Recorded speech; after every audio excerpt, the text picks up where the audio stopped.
انسان کی جو زندگی ہے نا وہ دو رنگوں میں بٹی ہوئی ہے،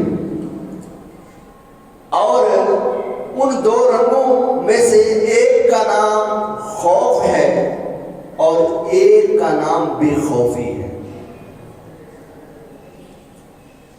خوف انسان کو جو ہے یہ پریشان کر دیتا ہے، فیئرنیس میں مبتلا ہو جانا انسان کو پریشان کر دیتا ہے اور طرح طرح کی ٹینشنوں اور آزمائشوں میں لے آتے ہیں۔ لیکن اگر ہم فری فیئرنیس کی طرف جاتے ہیں، بے خوفی کی طرف جاتے ہیں، تو یہ انسان کو مزید جری کر دیتا ہے،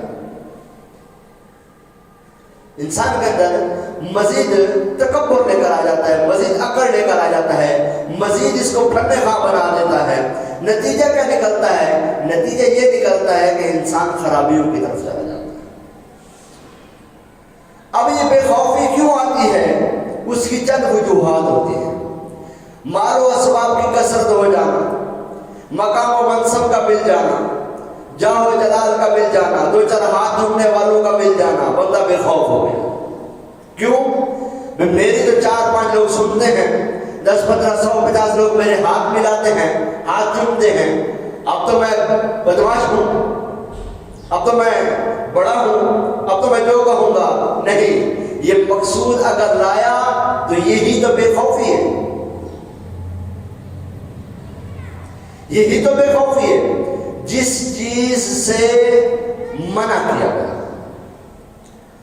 دوسرا ہے خوف، انسان کے اندر فیئر کا آ جانا، ڈر، خوف، اس پر جناب وہ ہر وقت سوار ہے۔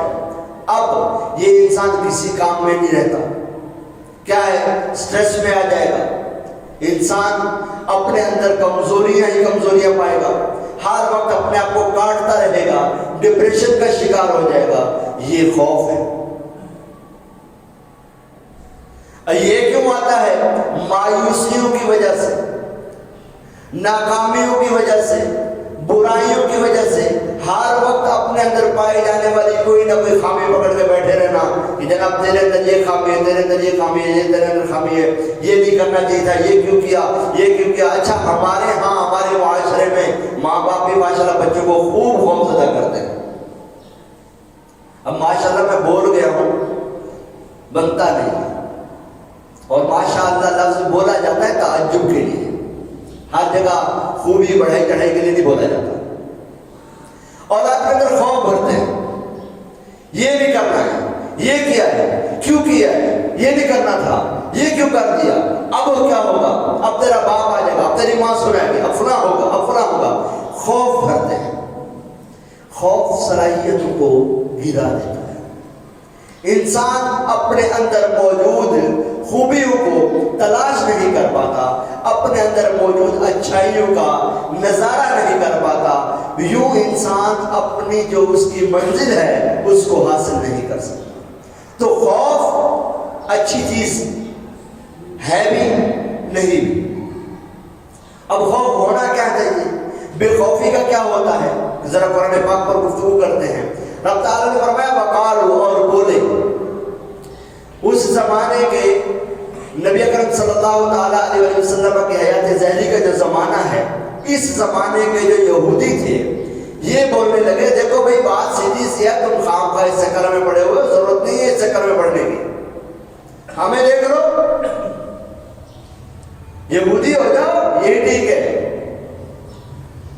ہمیں دیکھ لو، ہم ہیں، ہمیں تو آگ نہیں چھوئے گی مگر تھوڑے وقت کے لیے، اگر ہمارے بھی گناہ ہیں بھی صحیح، تھوڑے وقت کے لیے ہمیں آگ پکڑ لے گی، بس تھوڑی دیر کے لیے ہمیں جہنم میں ڈالا جائے گا۔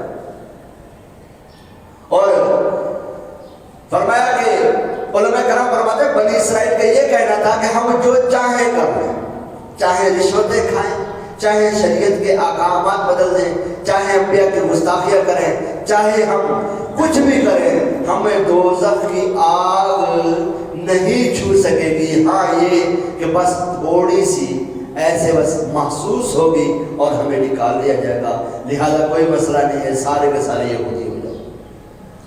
رب تعالیٰ نے ان کا رد فرمایا اور فرمایا کہ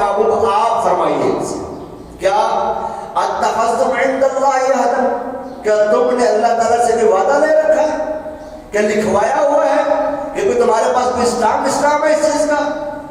کہ کوئی آیت مبارکہ نازل ہے تمہارے پاس؟ کوئی دلیل ہے تمہارے پاس؟ اگر ایسی بات ہے تو پھر کیا ہے؟ فرمایا فَلَن يُخْلِفَ اللَّهُ وَعْدَهُ، اللہ تعالیٰ اپنا عہد کبھی بھی اس کی خلاف ورزی نہیں کرے گا۔ اللہ اپنے وعدے کی خلاف ورزی ہرگز نہیں کرے گا۔ لہذا جنت میں کون جائے گا اور کون جہنم میں جائے گا، یہ معاملہ آخرت کے متعلق ہے۔ لہذا اس کے بارے میں اپنی عقل کو مت دوڑاؤ۔ یہ نہیں کہو کہ جناب ہم انبیاء کے اولاد ہیں تو لہذا کوئی مسئلہ ہی نہیں، ہم جو چاہے کرتے پھر، اور لہذا ہمارے لیے کوئی پریشانی نہیں ہے۔ فرمایا اگر ایسا تمہارا دعویٰ ہے تو پھر دستاویز لاؤ۔ تو رب تعالیٰ نے پھر ان کو آگے مزید گفتگو فرمائی، فرمایا تمہارے پاس کوئی دعویٰ نہیں ہے، محبوب ان سے سوال کرو۔ اگر تمہارے پاس دعویٰ نہیں ہے تو کیا تم رب تعالیٰ پر وہ بات کہتے ہو جس کا تمہیں علم نہیں؟ یعنی بغیر علم کے محض اس بات پر کہ ہم انبیاء کے اولاد ہیں، محض اس بات پر کہ جناب ہم جو دنیا پر سلطنت پر ہم قائم رہے، ہم حاوی رہے، ہماری بادشاہتیں رہی اور ہمارے اندر نیکوکار بہت آئے، ہمارے اندر نیک پرہیزگار متقیوں کی ایک بارات رہی ہے، لہذا ہمیں کوئی مسئلہ نہیں ہے۔ فرمایا یہ تو تم اپنے عقل سے کہہ رہے ہو، حقیقت کیا ہے؟ رب تعالیٰ نے فرمایا بلا من کسب سیئۃ وأحاطت بہ خطیئتہ، کیوں نہیں؟ جس نے گناہ کمایا اور اس کی خطا نے اس کا گھیراؤ کر لیا، گناہ کیا اور گناہ بڑھتے چلے گئے، بڑھتے چلے گئے، بڑھتے چلے گئے، اس کی خطا نے اس قدر اس کو اوڑھ لیا کہ اس کی خطا اس پر غالب آ گئی۔ وَأَحَاطَتْ بِهِ خَطِيئَتُهُ، اس کی خطائیں اس پر غالب آ گئی ہیں۔ فرمایا اولئک اصحاب النار، یہی جہنمی ہے۔ تم کہہ رہے نا کہ کوئی مسئلہ نہیں ہے، ہمیں تو آگ نہیں چھوئے گی، تو یاد رکھو اللہ تبارک و تعالیٰ کی جہنم انہی کے لیے ہے جو گناہگار ہوں اور ان کو گناہ اس قدر ان پر حاوی ہو جائے کہ وہ گناہوں میں ڈوب جائے۔ ہم فیہا خالدون، اب جب یہ جہنم میں جائیں گے نا تو ہمیشہ اس میں رہیں گے، یہ ان کا معاملہ ہوگا۔ ہمارے لیے کیا ہے؟ قصص الاولین نصح للآخرین، فرمایا کہ پہلوں کے واقعات دوسروں کے لیے نصیحتیں ہوا کرتے ہیں۔ قرآن پاک ہمیں بار بار اس طرح کے واقعات بیان کرتا ہے، اس لیے بیان کرتا ہے، اس لیے گفتگو فرماتا ہے تاکہ ہم اپنا جو قبلہ اعمال ہے نا، ہماری جو ڈائریکشن ہے نا، ہم اس کو سیدھا کریں، ہم اس کو سٹریٹ لائیں۔ ہم اگر احادیث مبارکہ میں یہ فضیلتیں سنتے ہیں کہ اللہ پاک اس عمل کی وجہ سے بخش دے گا، اللہ پاک اس عمل کی وجہ سے بخش دے گا، اللہ پاک اس عمل کی وجہ سے بخش دے گا، لیکن یاد رکھنا بے خوف نہیں ہونا، بے خوف نہیں ہونا۔ اور کس طرح چلنا ہے خود رب تعالیٰ نے بھی گفتگو فرمائی، فرمایا والذین آمنوا وعملوا الصالحات اولئک اصحاب الجنہ، فرمایا اور جو ایمان لائے اور اچھے کام کیے وہ جنت والے ہیں۔ فرمایا ہم فیہا خالدون، وہ جنت میں ہمیشہ رہیں گے۔ لہذا ہمارے سامنے رب تعالیٰ کے اس فرمان پر ہمارے سامنے ڈائریکشن بالکل واضح ہو گئی۔ ایک ہے بے خوف، ایک ہے اپنے آپ کو اچھا سمجھنے والا، اور ایک ہے کہ رب تعالیٰ سے ڈرنے والا، اچھے اعمال کرنے والا۔ فرمایا جو ایمان نہیں لائے گا، جو ہماری نافرمانی کرے گا، جس کی خطائیں اس قدر ہو جائیں گی کہ اس کی خطا ہی خطا ہوگی، نیکیاں اس کے اوپر نہیں ہوں گی، اب یہ شخص جہنمی ہو جائے گا۔ فرمایا جو ایمان لائے گا، اچھے اعمال کرے گا، یہی لوگ جنتی ہیں اور ہمیشہ جنت میں رہیں گے۔ تو ڈائریکشن بالکل واضح ہو گئی، راستے بالکل واضح ہو گئے، کامیابی اور ناکامی کا راستہ کھل کر سامنے آ گیا ہے۔ ہماری زندگی کا جو معیار ہے وہ یہی ہے کہ اپنی ڈائریکشن درست کریں. یہ جو جہازوں کے اندر ریڈار سسٹم لگے ہوئے ہوتے ہیں نا، یہ اور کاموں کے ساتھ ساتھ ان کا ایک کام یہ بھی ہوتا ہے کہ یہ ڈائریکشن سیدھی کرتے ہیں. ورنہ اس مشین میں، اس ڈھانچے میں بیٹھے ہوئے بندے کو کیسے پتہ چلے میں کہاں جا رہا ہوں؟ تو وہ ڈائریکشن میں بتا رہے ہوتے ہیں. اگر آپ لوگ سفر کرتے ہیں تو بس وقت آپ لوگ کو میپ کے ذریعے بھی کچھ چیزیں نظر آتی ہیں. حالانکہ پیچھے بیٹھے ان کو کوئی کام نہیں ہوتا، اس سے نہ ہی زیادہ اس کو جہاز والوں کو اس سے کوئی خاص کام ہوتا ہے، یہ تو صرف ہماری توجہ بٹانے کے لیے گفتگو ہوتی ہے، چیزیں ہوتی ہیں. لیکن یہ جو ریڈار سسٹم ہوتا ہے اس لیے ہوتا ہے تاکہ ہماری ڈائریکشن درست ہو. یوں ہی اگر آپ روڈ پر چلتے ہیں تو آپ کو جگہ جگہ بورڈ لگے ہوئے نظر آتے ہیں. اگر آپ کو جناب حیدرآباد جانا ہے تو ادھر چلے جائیے، اگر آپ کو صدر جانا تو ادھر چلے جائیے، اگر آپ کو لالو کھیت جانا تو ادھر رک جائیے، اگر آپ کو جناب سبزی منڈی جانا تو یہاں چلے جائیے، اگر آپ سراغ کوٹ جانا تو یوں جائیے. کیا ہے یہ ڈائریکشنیں ہیں، یہ ہمیں بتا رہی ہوتی ہیں. اب اگر کوئی شخص سراغ کوٹ جانے والا ہے اور وہ ریاست آباد کی طرف مڑ جائے گا تو اس نے غلط ڈائریکشن استعمال کی ہے. ڈائریکشن موجود ہے لیکن اس نے غلط ڈائریکشن استعمال کی، تو نتیجہ کیا نکلے گا؟ وہ غلط کر بیٹھے گا. فرمایا کہ ایک ہے ایمان والا، ایک اچھے اعمال والا، اور ایک ہے بے ایمان کافر اور برے اعمال والا. راستے دونوں کے سامنے ہیں. یہ مت کہو کہ ہمیں آگ تو تھوڑی دیر کے لیے چھوئے گی بعد پھر ہم جنتی ہو جائیں گے. نہیں، ڈائریکشن دیکھو کہ جا کس طرف رہے. اچھے اعمال کر رہے ہو تو تمہارے لیے جنت ہے اور سیدھی سیدھی ڈائریکشن ہے، اور برے اعمال کر رہے ہو تو پھر جہنم ہے.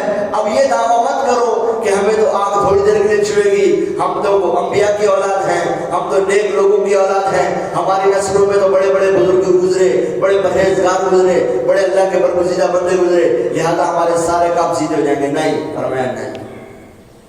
ڈائریکشن یہ ہے کہ ہمارے محبوب کے قدموں سے جڑ جاؤ. ڈائریکشن یہ ہے کہ اس میں، اس زندگی، اس محبوب کی زندگی سے سیکھو اور آگے چلو. آسی اور تھام لو دامن ان کا، وہ نہیں ہاتھ جھٹکنے والے، ابر رحمت کی سلامی رہنا، پھیلتے ہیں پودے لچکنے والے. اگر آپ دیکھیں نا، جو اسٹریٹ پودا رہتا ہے نا اس کے اندر مسئلہ یہ ہے کہ جب طوفان آتا ہے نا وہ ٹوٹ جاتا ہے. سفید آپ لوگوں نے سنا ہوگا، ایک درخت ہے، دیکھا بھی ہوگا. اس کا مسئلہ یہ ہے کہ جیسے ہی یہ زیادہ لمبا ہوتا ہے نا تو طوفان میں ٹوٹ جاتا ہے. لیکن اگر یہی پودا 2 3 4 ماہ کا ہو، 6 ماہ کا ہو، سال کا ہو، تو یہ طوفان میں ٹوٹتا نہیں. وجہ پتہ کیا ہے؟ وجہ یہ ہے کہ اس کے اندر اس عمر میں لچک بہت زیادہ ہوتی ہے. اس کو پکڑ کر اگر آپ زمین سے لگا بھی دیں نا اس کے سر کو، پھر چھوڑیں تو یہ واپس چلا جاتا ہے. لیکن چلا آتا ہے، بڑی آسانی سے چلا جاتا ہے. لیکن جیسے ہی عمر بڑھتی ہے نا اس کی، اس کو اگر آپ کھینچنا چاہیں تو اب یہ ٹوٹے گا تو صحیح لیکن مڑے گا نہیں. یہ ہمارے لیے درس ہے. عمر بڑھنے کے ساتھ ساتھ اپنے اندر فلیکسیبلٹی رکھیں، اپنے آپ کو رب کے حضور جھکائے رکھیں. جتنا جھکائے رکھیں گے، جتنی فلیکسیبلٹی رہے گی، اتنا زیادہ پھیلاؤ ملے گا، اتنا زیادہ خیر رہے گی. جیسے ہی اپنے آپ کو فلیکسیبلٹی سے نکالیں گے اور اپنے آپ کو کچھ نہ کچھ سمجھنے لگیں گے، نتیجہ یہ نکلے گا کہ گناہوں کے طوفان بدتمیزیاں، اپنے اندر کا تکبر، ہر طرح کا کھینچاؤ تناؤ ہمیں توڑ کر قبر میں ڈال دے. یہی ہوتا ہے کہ جب یہ سفیدہ ٹوٹتا ہے تو لکڑی کاٹنے والے آ جاتے ہیں، اٹھاتے ہیں، ٹکڑے کرتے ہیں، ٹکڑے کر کے جا کر تندور میں ڈال دیتے ہیں. لیجئے صاحب، لیجئے اپنی اکڑ، آ گئے اب خاک میں، بلکہ اب تو راکھ ہی ہو گئے، خاک تو کچھ وزن رکھتی ہے. یہ ہے ہماری ڈائریکشن. تو بے خوفی نہیں ہونی چاہیے، بے خوفی سے بچنے کا کہا گیا ہے. فرمایا الامن من مکر اللہ، اللہ کی خفیہ تدبیر سے بے خوف ہو جانا اور یہ ذہن بنا لینا کہ میں تو بخشا ہوا ہوں، اللہ پاک میری پکڑ نہیں فرمائے گا، بس مرتے ہی جنت میں پہنچ جاؤں گا۔ یہ انتہائی خطرناک مرض